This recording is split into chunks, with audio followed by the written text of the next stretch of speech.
Yasodhanandana Rajadanaranjana Yasodhanandana Rajadanaranjana Jamunatira Vanachari Jamunatira Vanachari Jaya Radha Madhava Kunjabi Hari Madhava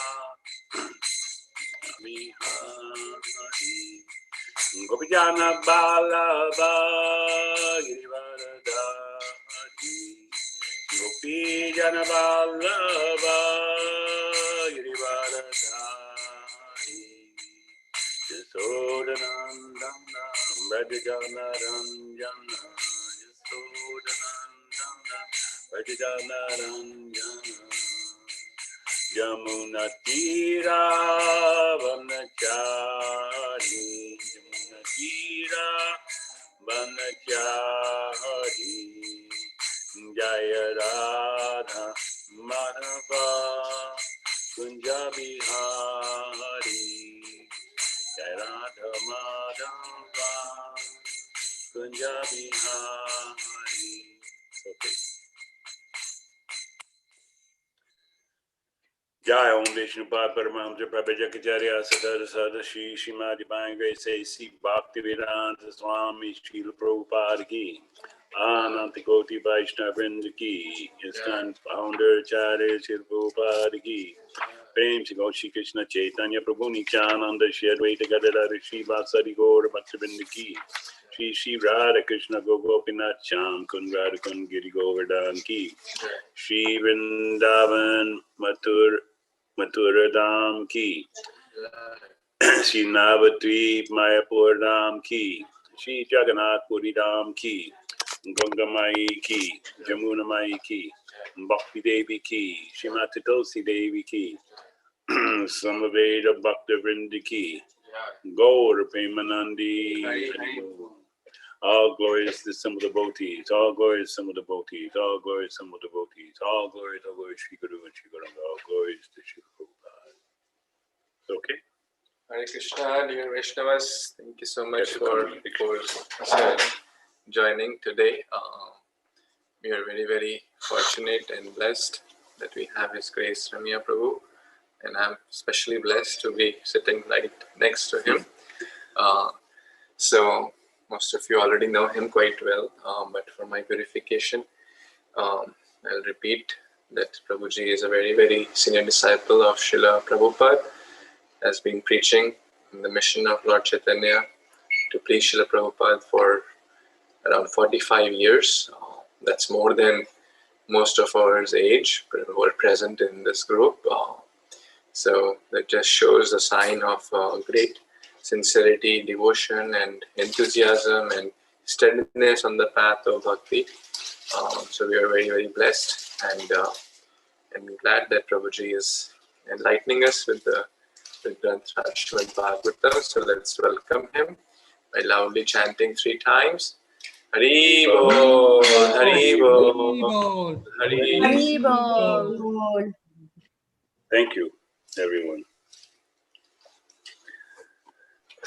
So today we're reading in the 7th canto, 14th chapter, I believe, and it's texts 37 and 38. So let us begin by our invocation, blessings of the Parampara, and reminding us of our position as their representatives, to repeat the messages that they have given us. Om Ganatimirandasya Gananjana Shalakaya Chakshurun Militam Yena Tasmai Shri Gurave Namah Shri Chaitanya Manobishtam Stapitam Yena Bhutale Swayam Rupa Kadamayam Dadati Svapadantikam Vandeham Shri Guru Shri Yuta Padakamala Shri Guru Vaishnavam Vischa Shri Rupam Sagrajatam Sagana Aganatam Tam Sajivam Sadvaitam Savadutam Parichana Saitam Krishna Chaitanya Devam Shri Radha Krishna Padam Sahagana Lalita Shri Vishakam Hitamsha. Hey Krishna Karuna Sindhu Dinabandhu Jagatpate Gopisha Gopika Kanta Radha Kanta Namostute Dapta Kanchana Gaurange Radhe Vrindavaneshwari Vishwapanu Sute Devi Pranamami Hare Priya Vanchakopa Trubhyascha Kipasanubhye Bacha Patitanam Pavanebhyo Vaishvi Namo Namah.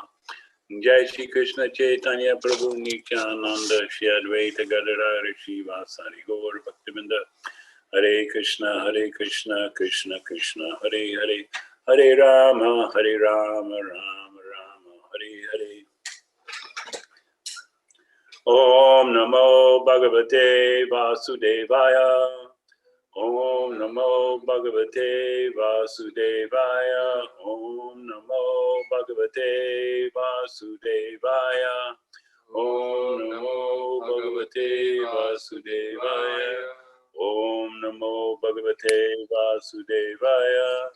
Om Namo Bhagavate Vasudevaya. So, do I just read through the Sanskrit?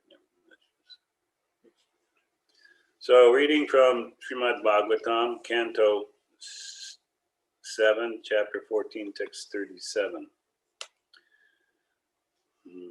Purani anena shristani nritirya grishi devata shete jivena rupena pureshu purusho hyaso.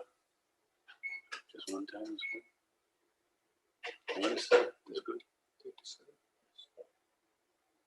Yes, Prabhu.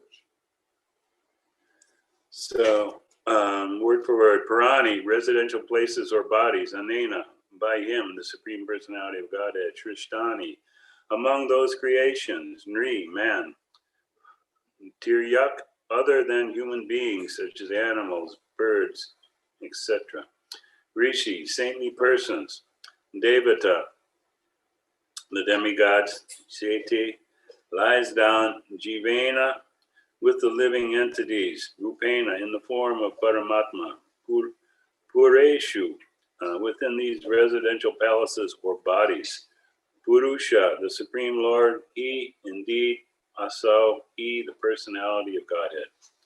Translation and purport by His Divine Grace, A.C. Bhaktivedanta Swami Śrīla Prabhupada. The Supreme Personality of Godhead has created many residential palaces or places, like the bodies of human beings, animals, birds, saints, and demigods. In all these innumerable bodily forms, the Lord resides within the living being as Paramatma. Thus he is known as the Purusha Avatar. Purport. In the Bhagavad Gita, 1861, it is said, Ishvara sarva bhutanam hriday shri arjuna tishtata, that's sweet, tishtati, brahmayan sarva bhutani yantrarudani maya. The Lord is situated in everyone's heart, O Arjuna, and is directing the wanderings of all living entities, who are seated as on a machine made of material energy. The living entity, who is part and parcel of the Supreme Personality of Godhead, exists on the mercy of the Lord, who is always with him in any form of body. The living entity desires a particular type of material enjoyment, and thus the Lord supplies him with a body, which is like a machine. Just to keep him alive in that body, the Lord remains with him as the Purusha, Shirodakshayi Vishnu. This is also confirmed in the Brahma Samhita 535. Eko pi aso rachayutum jagadananda kotim yachchakchir asti jagadananda chaya yad ananta andantarasta paramanu chayantarastam govindam adipurusham tamam bhajami. I worship the personality of Godhead Govinda, who enters the existence of every universe and every atom by one of his plenary portions, and thus manifest is infinite energy throughout the material creation. The living entity being part and parcel of Jiva. The Supreme Lord Purusha remains with the Jiva to enable him to enjoy material facilities. And in text 38, we'll also cover Deshveva Bhagavan Rajam Taratam Yena Bhartate Dasmat Patram Hi Pusho Vanat Yate. O King Eunistere, the super soul in every body gives intelligence to the individual soul according to his capacity for understanding. Therefore, the super soul is the chief within the body. The super soul is manifested to the individual soul according to the individual's comparative development of knowledge, austerity, penance, and so on. Purport. In the Bhagavad Gita 5:15, it says, Matas Matir Jnanam Apohanam Cha. The Supreme Personality of Godhead in his localized aspect gives intelligence to individual soul as far as able to grasp it. Therefore, we find the individual soul in different high and low positions. A living entity within the body of a bird or beast cannot take instructions from the Supreme Soul as adequately as an advanced human being. Thus, there are gradations of bodily forms. In the human society, the perfect Brahman is supposed to be the most advanced in spiritual consciousness. And further advanced than the Brahman is the Vaishnava. Therefore, the best persons are the Vaishnavas and Vishnu. When when charity is given, one should take instruction from Bhagavad Gita 17:20. Datavyam iti yad danam diyate nupakarine deshe kale cha patre cha tadanam satvikam smitam. That which is given out of duty at the proper time and place to a worthy person and without expectations of return is considered to be charity in the mode of goodness. One should give charity to the Brahmins and the Vaishnavas, for thus the Supreme Personality of Godhead will be worshipped. In this connection, Srila Madhvacharya comments, Brahmari stavaranteshu na vishesho hare vachit vyakti matra visheshena tara tamam yam vedanti cha. Beginning from Brahma down to the ant, everyone is conducted by the super soul, Ishvara Sarva Bhutanam Hrideshu Arjuna Tishtati. But because of a particular person's advancement in spiritual consciousness is considered to be important. Therefore, the Brahman Vaishnava is important. And above all, the super soul, personality of Godhead, is most important personality.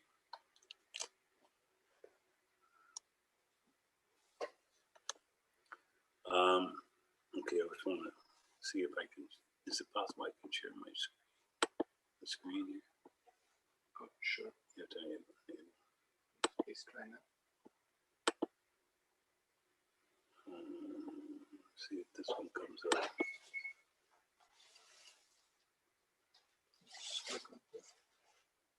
That's not the one I want. I mean, this means that everything will be shared. Whatever you put on the screen will be shared. So now you can go to wherever you want. You can minimize this. So whatever is on my screen is shared. Okay.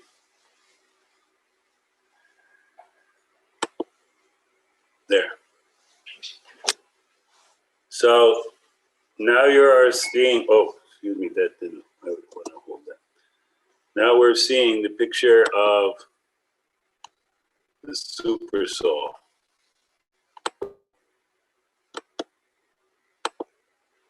seated within the heart. You can see it? Yes. So the super soul is there present for each and every living entity, and he is there directing the individual, whether it's human being, animal, plant. But those with less developed intelligence understand him differently. So for instance, an animal may only be able to understand him with regards to eating, sleeping, mating, and defending. The super soul is saying, now you're hungry, eat this, and there's some food. Or now, time to sleep, and he lies down. Now it's time to mate, and so he seeks out a partner. And here comes some challenge, now defend. But a human being is capable of much greater intelligence if he cultivates it, if he develops it. If he acts on the level of cats and dogs, then Kṛṣṇa will only awaken him and only communicate him on that level.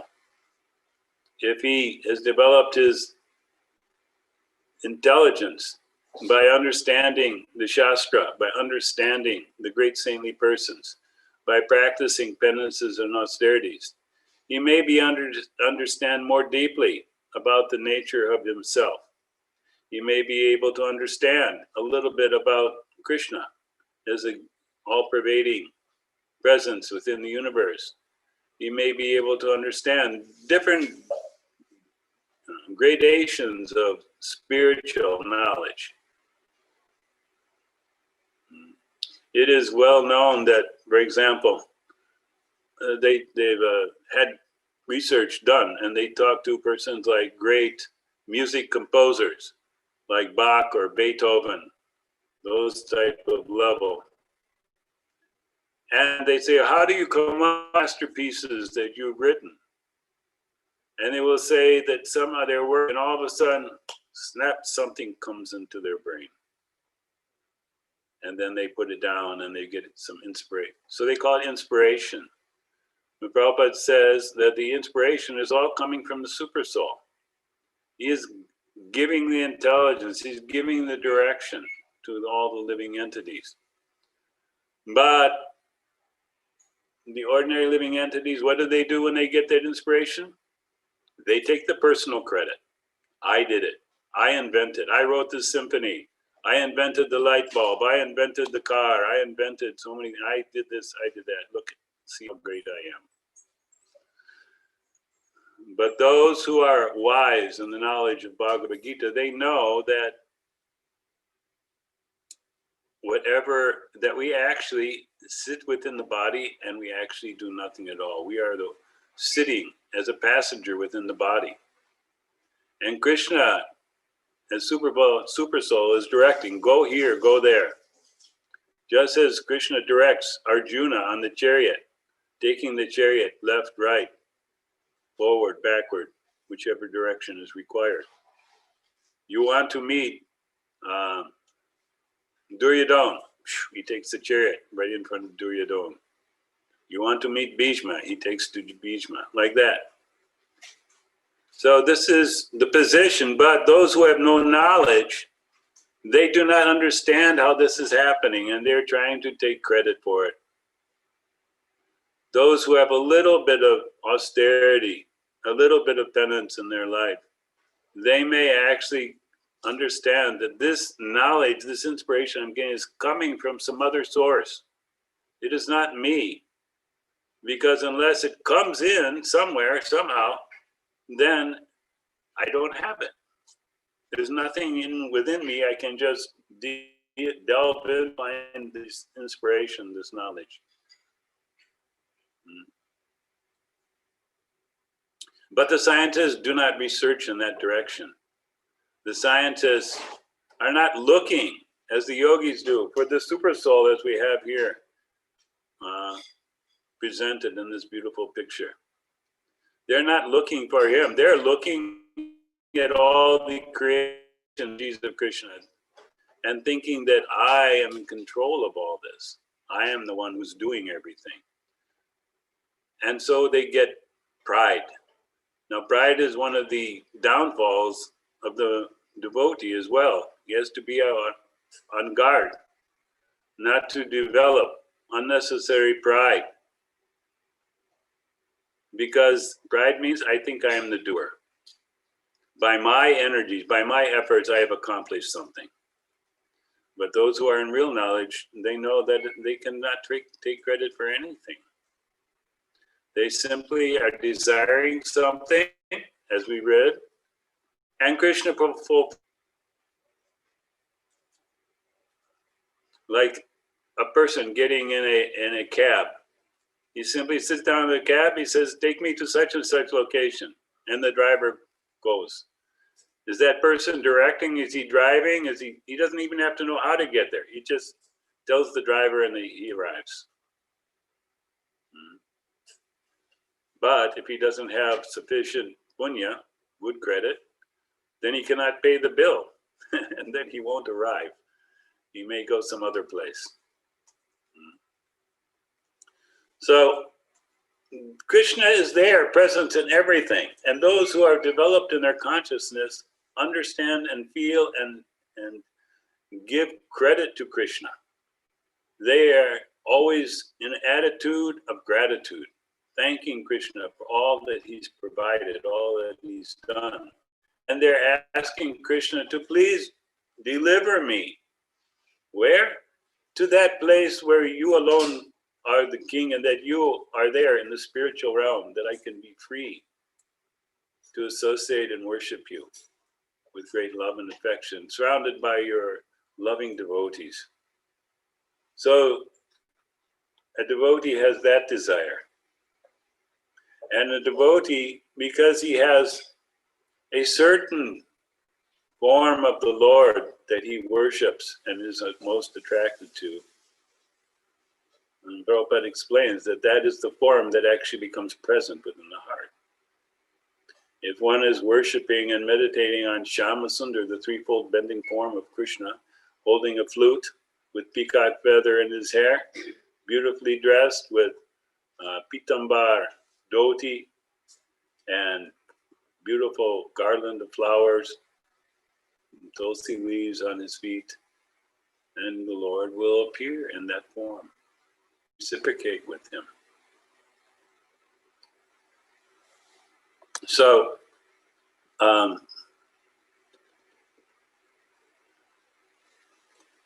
in the second canto, chapter 2, texts 8 to 12, there's actually a description of this form of Paramatma, which the yogis meditate on.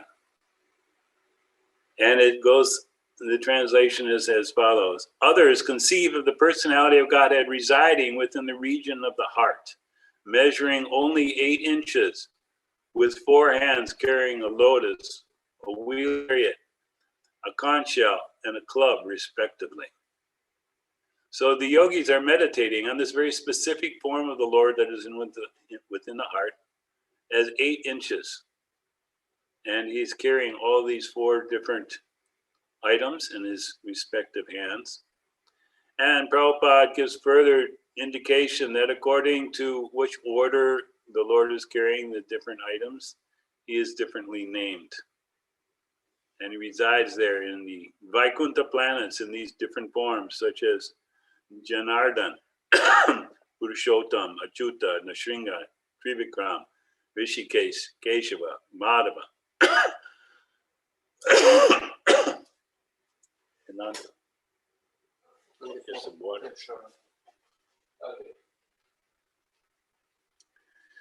So exist, as he says, is this Purusha, the male enjoyer, although there is no comparing him to any male form within the material world.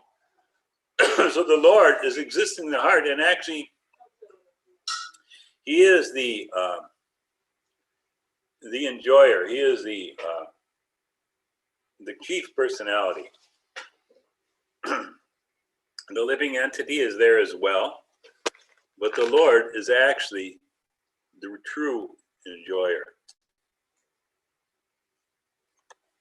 In the descriptions of the creation of the universe, it is described that the Lord enters the universe, and the Lord, first he sees, and then the living entity sees. First he tastes, and then the living entity tastes. First he touches, and then the living entity touches. First he hears, and then the living entity can hear. So the Lord is first, primary enjoyer in everything. And the yogi is meditating on him in these forms. And the description goes on. His mouth expresses happiness. His eyes spread like the petals of a lotus. His garment yellowish like the saffron of a kadamba flower. The valuable jewels. His ornaments are made of gold, set with jewels, and he wears a glowing headdress and earrings. So we can hear these descriptions and then we can meditate on them because the Lord is there within our heart and he is exactly looking like this. And this is his form. And the yogis, that is how they meditate.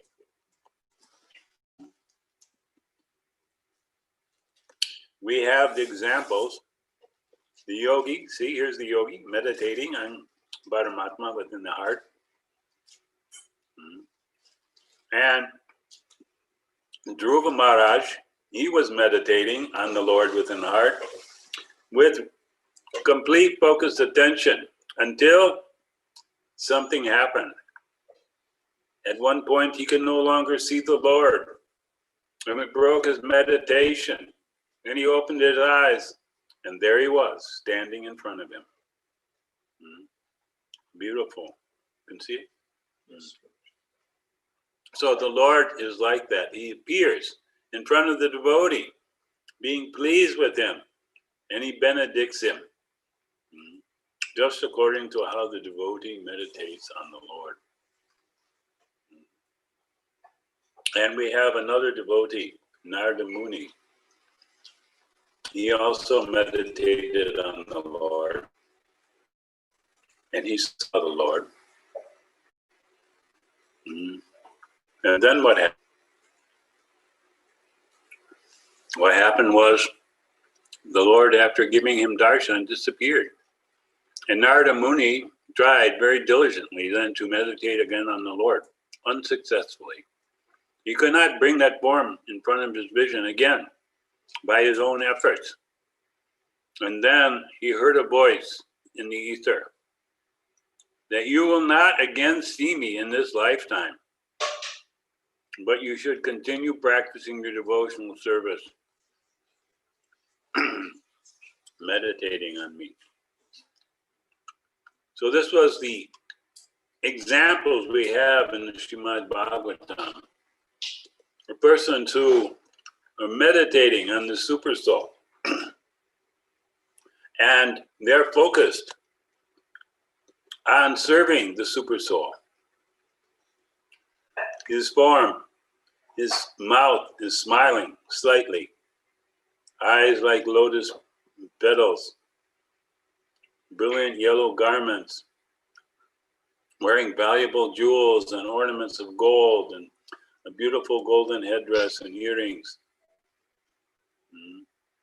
And then we see more. He is well decorated with an ornamental wreath or flower garland from the waist all the way down to the waist. And there's rings studded with valuable jewels on his fingers. He has leglets, bangles, oiled hair curling with bluish tint, and a beautiful smiling face, all very pleasing. So there's nothing impersonal, no energy to meditate on or oneness. I'm thinking I am same as Kṛṣṇa. There's these forms, very specific form. And it goes on to describe the Lord's magnanimous pastimes and glowing glancing of his smiling face are all indications of his extensive benedictions. One must therefore concentrate on this transcendental form of the Lord as long as the mind can be fixed on him by meditation. So as we will hear in upcoming days, there'll be a seminar on a couple weeks on Japa seminar. And one of the practices is to, while chanting, meditate on the form of the Lord. Whether it's something you're looking at with your eyes or like a yogi, meditating on the form within the heart. Remembering one has a relationship with Kṛṣṇa and in a mood of humble submission and service. So this is the process of understanding Supersoul. This is the activity which a devotee tries to focus on so that he can connect with the Supreme Personality of Godhead.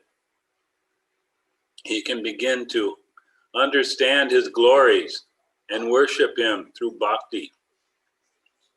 And the Supersoul, Paramatma, reciprocates with him by giving him direction.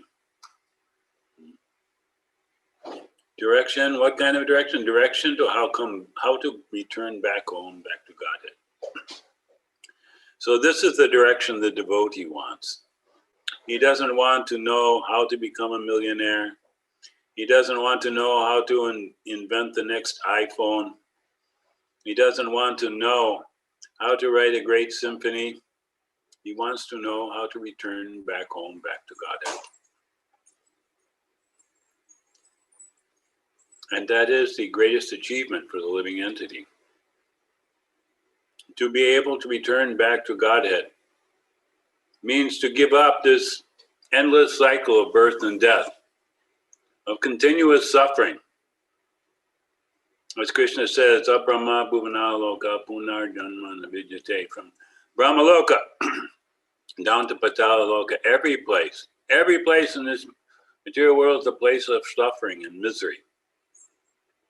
We hear of Swarga and the higher planets, heavenly planets, so much enjoyment, but actually it's a place of misery.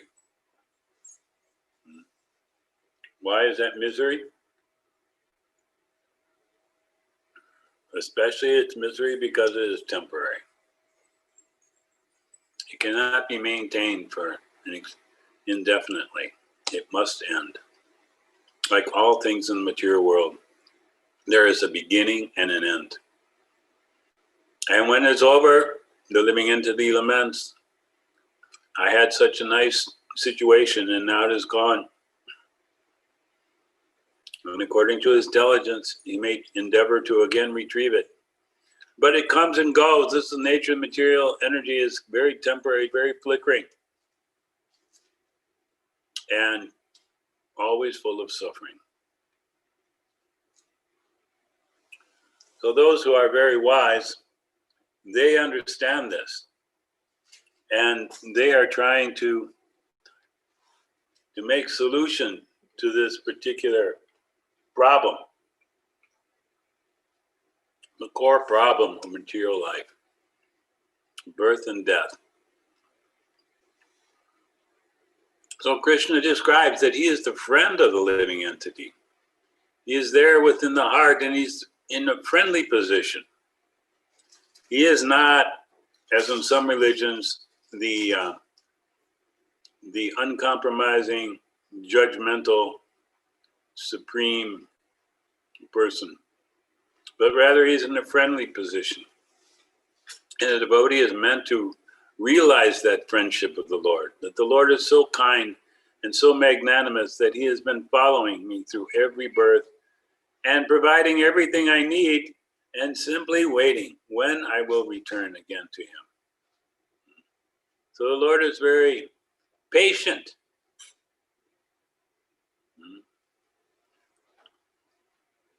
Elsewhere in the Shastras it is described that the Lord has two functions. That he is the permitter and he is the overseer. He is the witness.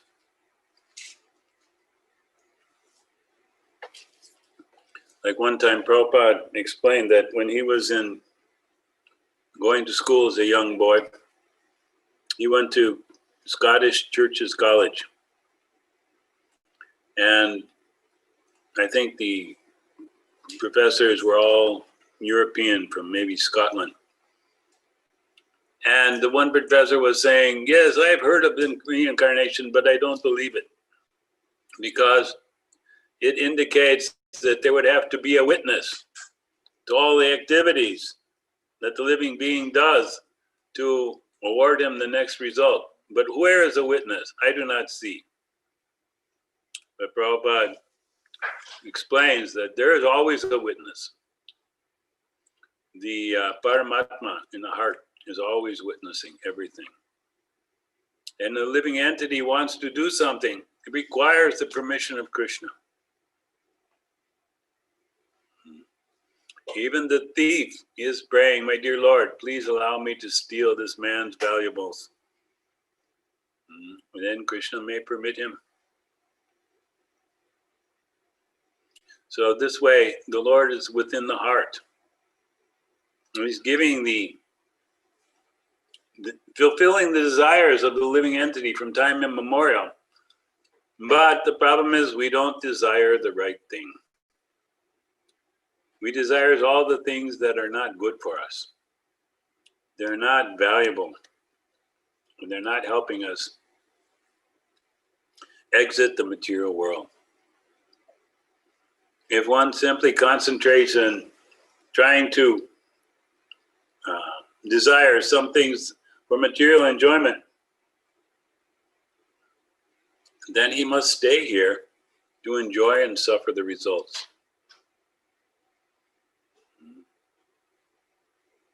So this is the nature of the super soul. He is there providing.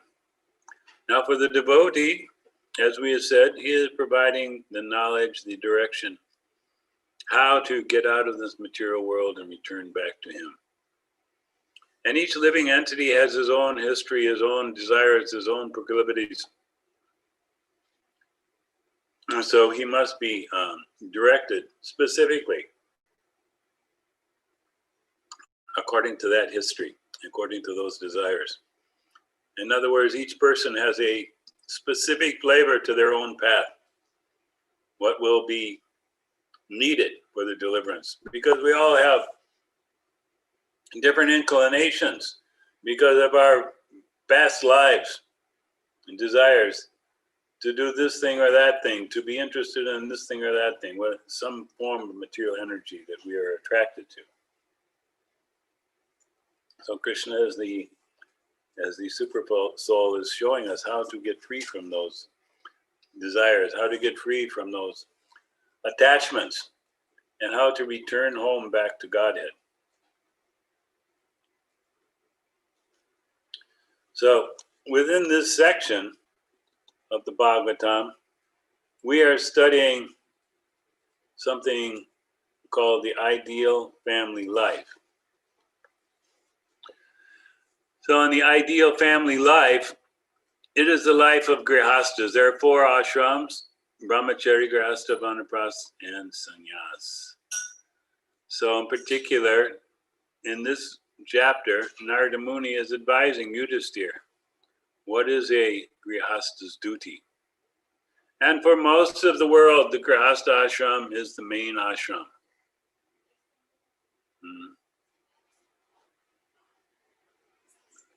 So, in the first situation, it said how to be dependent on the Lord. We want to be dependent on the Lord. Now, how can we be dependent if we think we are the doer? So, a grihastha is endeavoring by working, by having some source of income. He's performing some activity to support his family and support himself. So there's a great tendency to think I am the doer, and therefore the results of my activities are mine to enjoy. This is the contamination of the consciousness. Because everything is being arranged by Kṛṣṇa. Everything, including one's livelihood, is all being arranged by Kṛṣṇa. And one's ability to perform those actions that provide a livelihood are also being inspired by Kṛṣṇa. And yet, the living entity tries to take credit. I did. I am so great. So, devotional service means I see that I am the servant of Kṛṣṇa, that he is engaging me, he is directing me. So it meant to follow the instructions given by the authorities, the Mahajans, the 12 authorities, the authorities of Shastra, and to always seek the association of devotees who will encourage and reciprocate with our efforts to engage in the ninefold processes of devotional service. And here described, the first process is Shravanam, hearing. And so when we hear from those great devotees, well, she's telling me the time, but I don't know. Question answers. Huh? You can take some question answers if you would like. Okay. So we're hearing from the self-realized souls, and that develops an attraction that replaces our attraction to wife and children, to family members, to material things that we have acquired. When we develop sufficient attraction for Kṛṣṇa, then we will be free from the cycle of birth and death.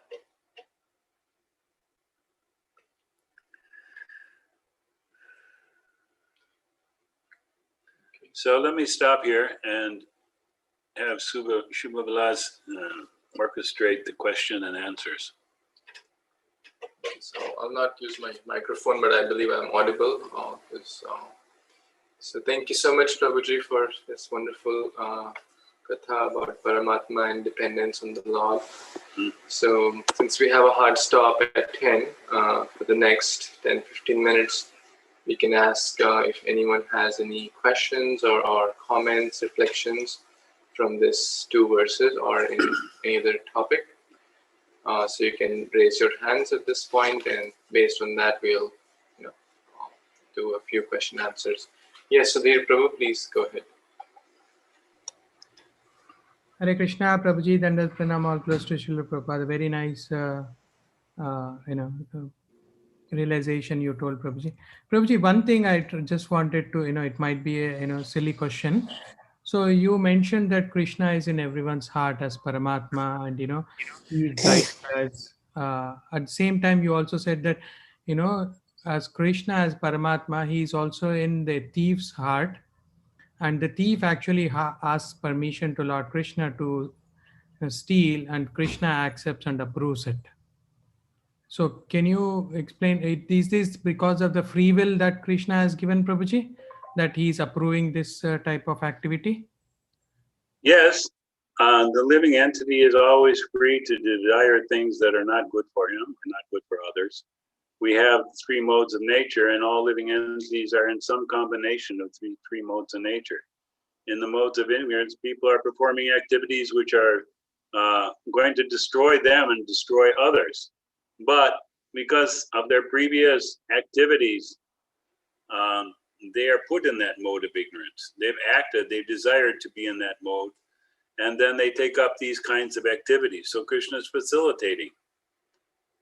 He's facilitating. The thief, he wants to steal something. So Krishna says, okay, now everything is set up that there is a person whose karma is that he should lose his possessions. And he directs the thief to go there to take them. So it's a very intricate combination.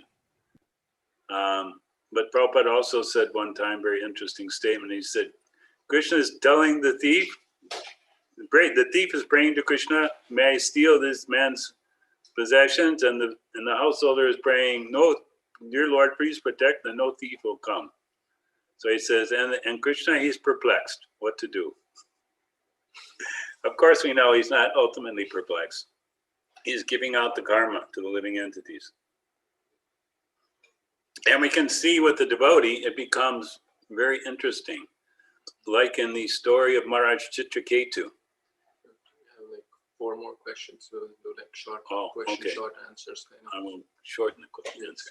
Chitraketu, he even had realized and had personal darshan of Anantadev. And yet he was cursed to become a demon. So that's because Kṛṣṇa wanted him to come back home, back to Godhead sooner. So he arranged a circumstance that he could come back sooner. So Kṛṣṇa acts like this with the devotee. Is that okay? Yes, Prabhu. So my understanding is, even though based on their karma and all, Kṛṣṇa actually did not accept the devotees, pray not to be stolen, but he actually approved the thief. But that is for a good cause of the devotee. Thank you, Prabhuji. Yes. Next question. Yes, Nandini Mataji, you want to ask? Yes, Do we have Prabhu. more minutes? Yeah, just a We'll minute. do quick answers. Yeah. Thank you. So Prabhu, I was really inspired by your example in Alachua. Many years I observed. You used to donate a lot. Once I heard 90%. And we also have the same topic. How do you find inspiration to do that? I'm most attached to my money. Can you please explain anything on this topic? How to really be detached and donate more and like that? Thank you, Prabhu. Well, there's a couple of different features to that. One is that we know that all the money Kṛṣṇa is giving. So it belongs to Kṛṣṇa. And that I, as Kṛṣṇa devotee, I am meant to use everything in Kṛṣṇa's service. So if he's giving me wealth, I'm meant to use it in his service. If I don't, then I'm becoming entangled in material energy. And specifically, I always meditated how this pleased Srila Prabhupada, that this is the activity that Prabhupada wanted his disciples to perform, to give donation and support. Is that sufficient? Perfect. Okay. Next. Yes, Raghu Prabhu. Thank you. Hare Krishna, Prabhuji. Nice lecture. My question is, there are different family members or children, and many Indians, and I've stayed in this country for decades. So I have sons who are grown up. So there are equivalent, a lot of children like that. And I'm not talking about the devotees over here who are raising them exactly correctly. But those who have already grown up and working, how do you convince them that there is a Paramatma in your heart, that he is directing all the energy of all the actions, all your desires? It's not that easy. That's what I'm finding. That's my question.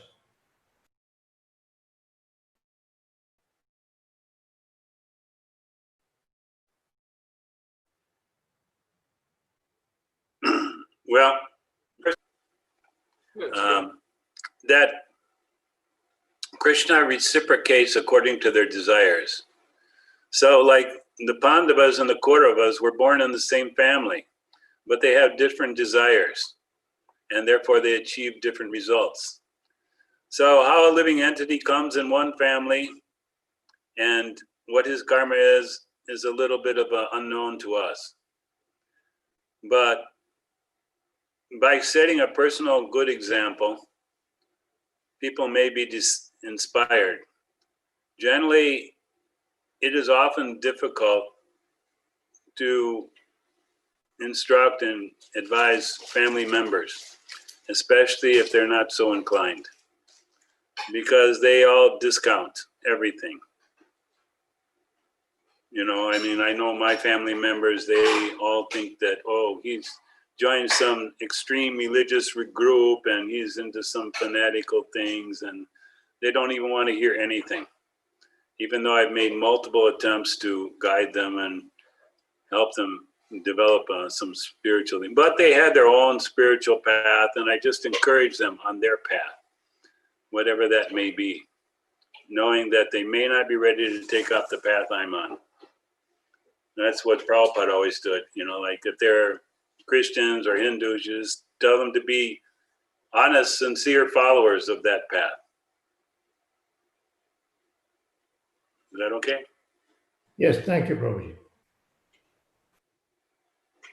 Others? Okay. Once Kumar again. Prabhu. Vamsilas Prabhu, you have a question? Hare Krishna Prabhuji, thank you so much for the wonderful class. This is a question I got from a kid. Again, seeing the Paramatma picture, she was saying, oh, why does the Lord have a weapon in his hand? And why is that an outdated weapon? So today, if in today's children, they see guns and those kind of weapons, and the weapons that are with our God is kind of outdated. Thank you. Well, first is that, of course, that Krishna exists in the true reality. So how he is and how he presents them, this is the truth, the absolute truth. Human beings, they invent so many things, but Krishna is the absolute truth. So how he is, this is eternal, and his idea, the weapons he has are there because there are demons, those who rebel.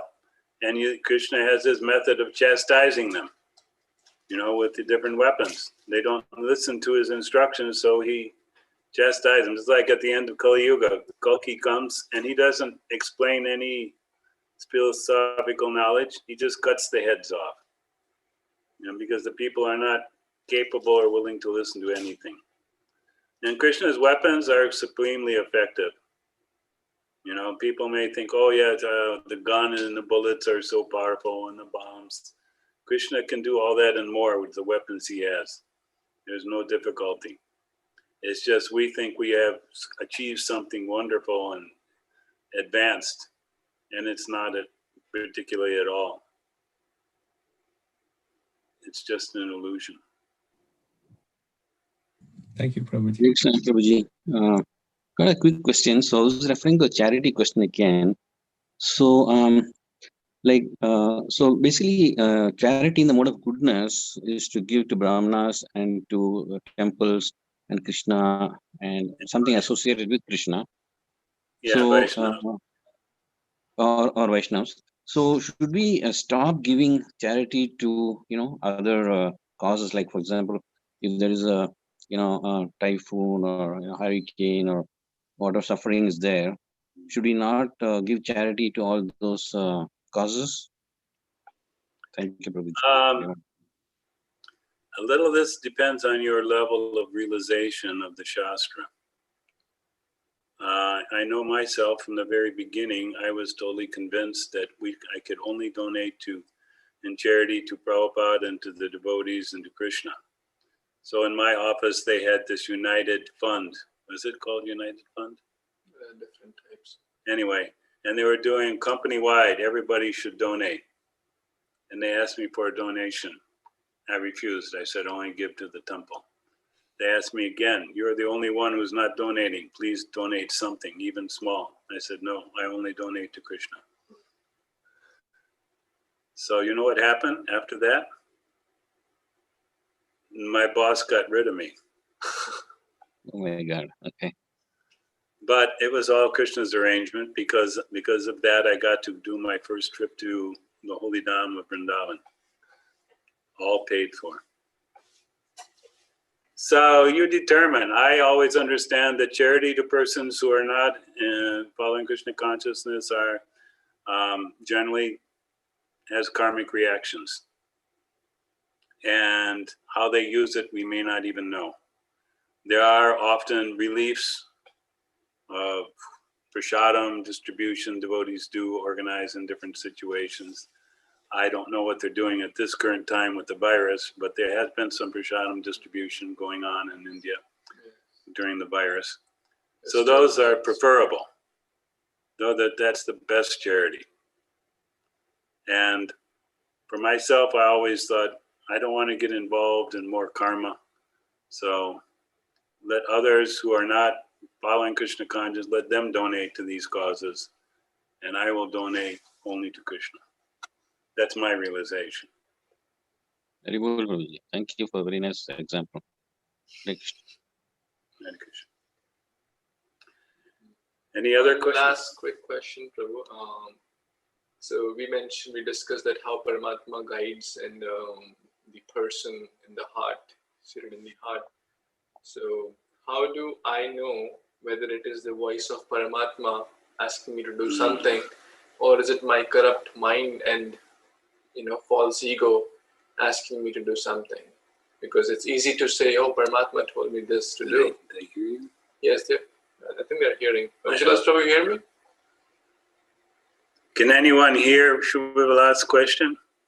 Yes. You all Yes, can? yes. Okay. Yes. So how do you know whether it's Paramatma or some presentation of our own mind and senses? Well, the first thing a devotee always does is verifies everything with the three primary dependable sources of truth. They verify with sadhu, shastra, and guru. So if what I think is the right action or the right knowledge should be verifiable with that, should be some indication from one of these other sources, one or all three, that it is a proper form of action.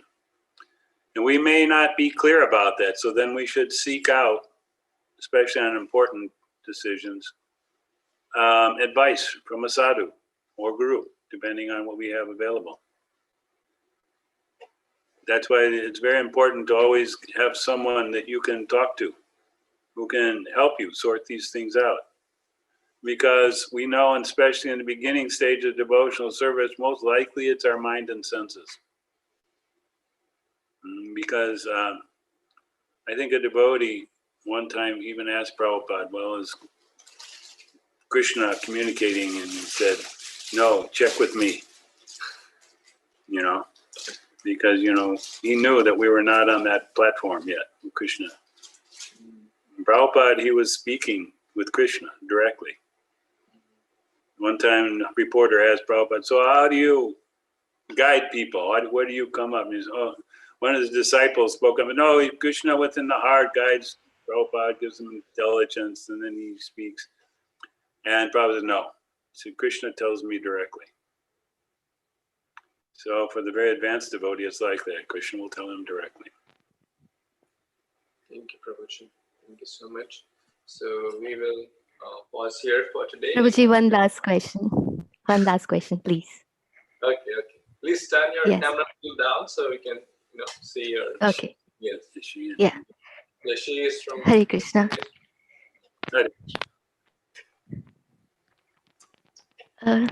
Prabhuji, my question is that when we surrender to Krishna, but still we are in a grip of Maya and we perform many karmas which are counted as bad karmas, which are unwillingly or willingly happening. So how to get rid? Because when we surrender complete, still we are in grip. It's happening. It's every day. We have to understand what it means, surrender completely. Because Krishna says, Sarva dharmam parityajya mamekam sharanam vraja aham tvam sarva peviyo moksayishmi mase. You just surrender to me and I will take all the reactions. Now that doesn't mean you go on doing whatever you like and Krishna will take the reaction. No. Krishna says, if you do what I tell you and whatever the reaction is, I'm taking it because I'm directing you. So that is what Krishna is saying. So the real question is, are we 24 hours a day engaging in devotional service? That is the standard of surrender. When we're engaging our activities in service to Krishna, then there will not be any karmic activities. But if we do things for other reasons, then there may be. So, if you have to take care of family or whatever, it is why? To help them come closer to Krishna. and that you have a certain duty that Krishna wants you to perform. You cannot give up the duty and act whimsically. Bhaktivinoda Thakur says that, that we must continue on with our material activities, but we do them for Krishna. We maintain the body so the body can be used to serve to Krishna. We help the others with maintain their bodies so that they can be hopefully given opportunities to serve Krishna. They may or may not take it up, but at least they get the opportunity and they get your example. Does that help? Yes, Prabhuji. Okay. Thank you so much. Hare Krishna. So we should end here. yeah, we'll end here. I request everyone to please turn on your audios and Printer. camera and microphone, so we can express gratitude to His Grace Ramiya Prabhu by loudly chanting 3 times. Haribo. Haribo. Haribo. Haribo. Haribo. Haribo. Jai. Srila Prabhupada ki jai. Hare Krishna. जगल्पतरुभ्यश्च कृपसिन्धुभ्यश्च पतितनां पावनेभ्यः वैष्णवेभ्यो नमो नमः। Hare Krishna. Hare Krishna.